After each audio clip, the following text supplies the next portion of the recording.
financial.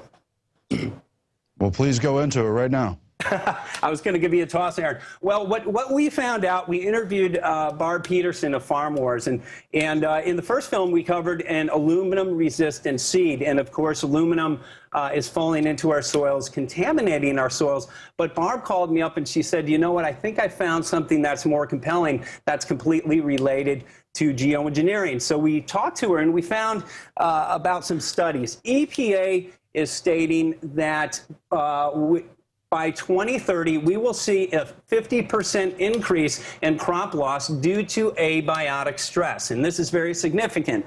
What is abiotic stress? Abiotic stress is everything that the chemtrail geoengineering programs create. It's the drought, it's the heavy metal contamination, it's too much moisture, and it's fungal overgrowth. Geoengineering programs, chemtrails, actually block our sun. Because of that, they proliferate fungal growth, which again leads to this abiotic stress. Well, guess what, Aaron? There is a solution to abiotic stress. Aren't you excited? Perhaps it has to do with stopping the geoengineering? Oh, God, we wish it would, and I guess that's where it falls into our hands. Let me rephrase that. There is a corporate solution. Monsanto. Oh, you mean the Hegelian dialectic solution. Yeah, okay. Right, right. Not the good solution that we're working towards, getting these programs stopped, but they have a corporate, which is a political and monetary solution. It's this genetically modified seed that addresses abiotic stress. It addresses the drought that we're seeing. It addresses too much moisture. It addresses the heavy metal contamination. And they have seeds now everywhere from apples to zucchini, which addresses this. So not only is this, are certain individuals stripping the public of their finances and resources, this is literally about destroying natural systems and, again, through the Hegelian dialectic, corporatizing our complete natural food supply. What we found, we interviewed biologist Francis Mangels, who has been doing soil tests, doing rain tests. Forests around the world are collapsing. This thing goes deeper than I thought. It just blows my mind. There is a company, it's a spinoff of Monsanto, it's called Arbigen, and they are genetically modifying forests. So again, through the destruction of our soils, we have ecosystems collapsing. These corporations come in with their solution. Aaron, this is prophesied in every major religion. So we have this big corporate governmental conglomerate, which I call the beast, that wants to desperately control everything. So through death and destruction, they are literally destroying our ability to live independent and live off of nature. I spend a lot of my time on an organic farm in Maui when I'm not here working with Barry Kulski, who's my co-producer with films. And we live independent from the corporate system. Primarily, we grow our own food. We're dependent on rain, sunshine, and natural seeds. Well, the concern that we have, the farmers that we've interviewed, have seen between a 60 and 70% decline in their ability to grow natural organic foods. So we're seeing family farms, we're seeing smaller farmers, either go out of business, and the ones that go out of business are forced to sell their farmlands. This is directly related as well to Agenda 21. There's been a company owned by George Soros who is now coming in. They're buying that farmland at pennies on the dollar. But the ones that want to stay alive end up going to these genetically modified seeds. So again, through the death and destruction of our natural systems, these corporations are literally usurping the authority of nature or the authority of God, and they're bringing it under corporate authority so that these natural systems can be controlled by corporations and the entities who control these corporations. Well, yeah, they're trying to eradicate the natural order of things, literally turning on its head from, you know, the basic gardening idea of plucking out the weeds and keeping the things you want to grow. They want to destroy everything natural, so you have to grow their intellectual patent product. And so it's this horrible mixture of mad scientists meets monopoly men meets intellectual property, you know, Monsatanist, I guess.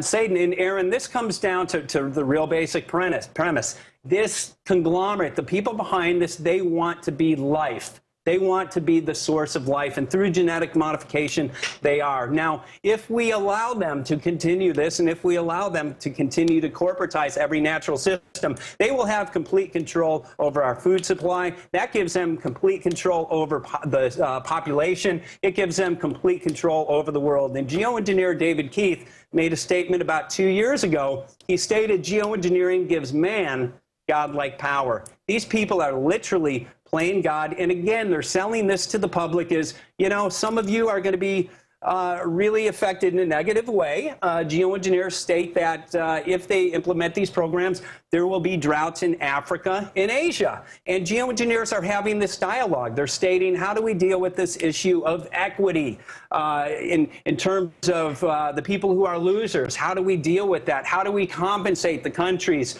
that are going through the drought from these programs? I mean, it's literally insidious, it's disgusting, and it's something that definitely needs to be addressed, because we're at a very, very crucial time. According to former 20-year weatherman Scott Stevens, who's in the film, he believes that all of our weather currently is corporatized. If we look down at Hurricane Isaac, you can see aerosols all around that hurricane, and it was making funny turns. I think I saw that you covered it last night in some of the directional changes. Without question, it has been manipulated. But with that being said, again, this is giving up all of our resources and all of our power to these corporations unless we, A, get educated and then reach out to communities. But Aaron, we're seeing communities rise up. After I produced the first film, of course, we're encouraging people who purchase the film to make copies and hand out for free. We focused on a couple of areas. Maui, Hawaii was one of them. I'm an activist at heart. We handed out literally thousands of free DVDs and met with the mayor's office and had a lot of screenings. As a result, we have the Maui Clean Sky Ordinance, and that was an ordinance that was established. Right now it's in the council. It's going to go to vote pretty soon. That will effectively ban chemtrail geoengineering programs without two things: an environmental impact statement, which they will never get, and informed consent, because the people are informed on Maui. They will never get that. So my hope is making this film, which is, it's again, the response from Why in the World Are They Spraying has been much better than the first film, and the first film was very effective at waking millions of people up. Our greatest hope is that people will bring this into the public, waking people up, and really we have such a great opportunity and a great chance at getting these programs stopped once we have critical mass, and we're very close to getting critical mass. Once we have it, no more geoengineering. And we're going to have to do that. I want to talk about some of the military applications because there's a lot going on there as well. I mean, first of all, in all the public documents related to geoengineering or suspected related programs prior to that, we see things like the Air Force saying we're going to, quote, own the weather by 2025. They talk about owning the weather, and here we are seeing an agenda for controlling the weather. Then we look more closely at Monsanto. They were very much involved in military applications during Vietnam with Agent Orange and so forth.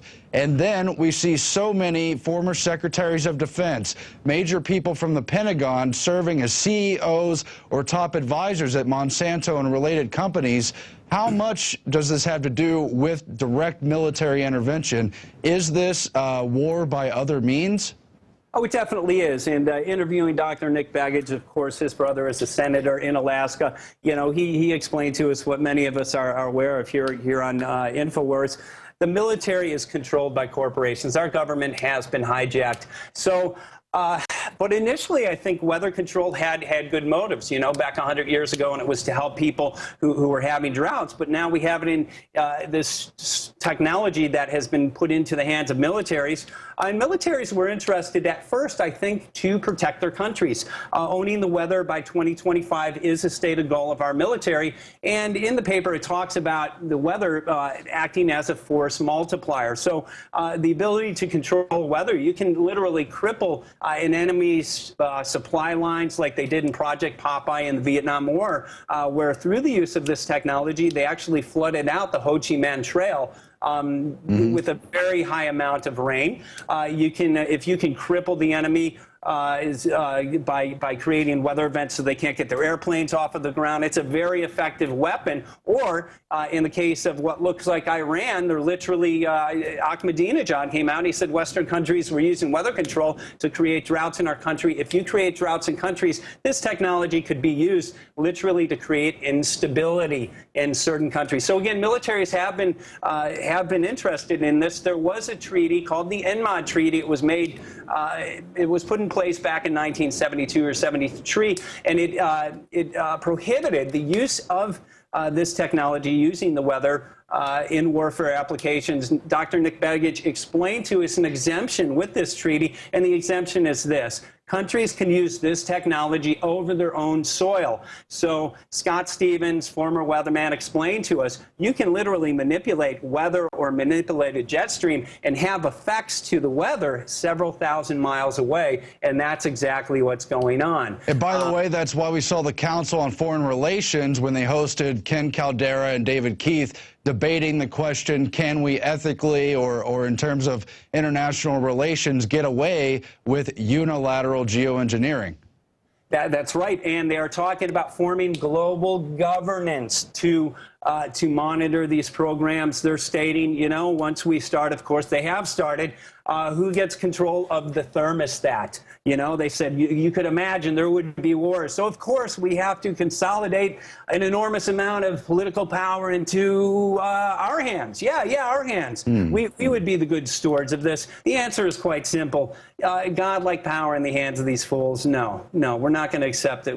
And what, again, Aaron, this is the short of nuclear fallout. We have had no greater threat to the planet. Our soils are devastated. Our protective layer, the ozone layer, is being decimated every day. And these programs actually warm the planet. So it appears that there is some ice that is warming, creating methane release. And if that is true, that I believe is directly due again to the geoengineering because it traps heat in at night. So we're seeing devastations to our planet. And this is really, if we allow these programs to continue, this is the end of natural life here on this planet as we know it.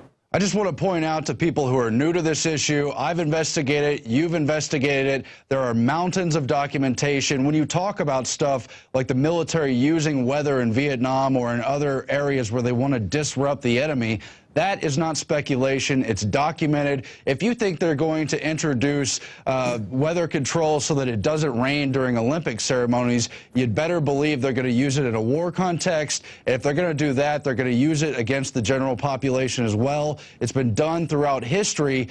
Dictators always control the food supply and then use it as justification to weaken or directly attack or kill people.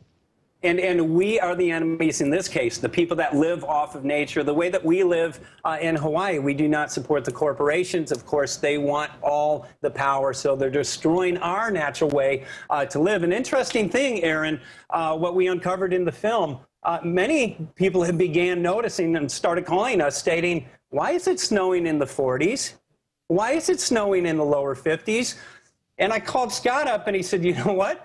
When it was snowing, you know, when I was a weatherman, we'd see it starting to snow in the upper 30s. And he said, we were very shocked by it. But he said, now that's being pushed up towards the 50s. What we came upon was a patent owned by NASA, and it was ice nucleation for weather modification. Again, this is a patent owned by NASA to create artificial snowstorms up to close to 50 degrees. It's very similar to technology as an ice pack that you might have in your first aid kit, where the contents stay at room temperature until you break that content, mixing the chemicals together, and then it turns into ice. So the Chinese have bragged about using this technology. They've actually been public about it until they did over $1 billion worth of damage in Beijing, and then they stopped talking about it. So the technology is there. We're seeing it come into fruition. And you know, Aaron, the film is coming out at the perfect time because we started this a little less than a year ago and had no idea that the drought would be occurring. We had no idea, but everything that we covered in the film is now coming to fruition. So it was at the perfect time. People are ready for this message. They're wondering what is up with the weather. We have that answer. And again, it comes down to two things. Consolidation of an enormous amount